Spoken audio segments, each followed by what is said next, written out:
પ્રશ્ન સૌથી વિકટ છે। અનેક બિનજરૂરી વાહનોના કારણે પાર્કિંગની જગ્યા નથી હોતી।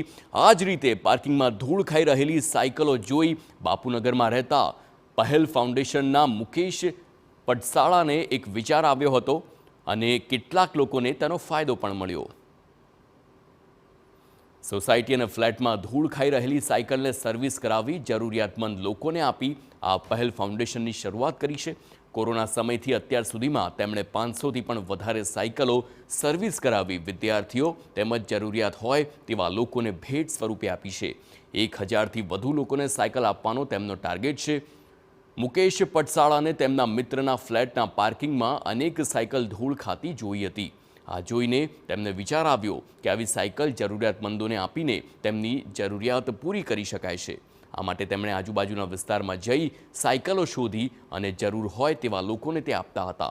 કોરોનાના કારણે આ કામમાં બ્રેક લાગી ગઈ હતી। જોકે વિદ્યાર્થીઓએ આવીને સાયકલ માંગતા તેઓએ આ કામ ફરી શરૂ કર્યું છે। તેમની આ કામગીરી જોઈને સાયકલ સ્ટોરના સંચાલક પણ ફ્રીમાં સાયકલ સર્વિસ કરી આપે છે। સેવા યજ્ઞના કાર્યને પહેલ ફાઉન્ડેશન નામ આપવામાં આવ્યું છે।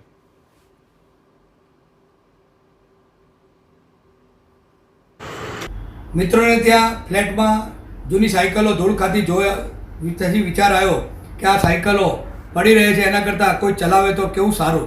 મિત્રોને મેં વિચાર રજૂ કર્યો, મિત્રોની તૈયારીઓ બતાવી કે ભાઈ તમે આ સાયકલો લઈ જાઓ, અમારે કોઈ આનો ચાર્જ લેવો નથી।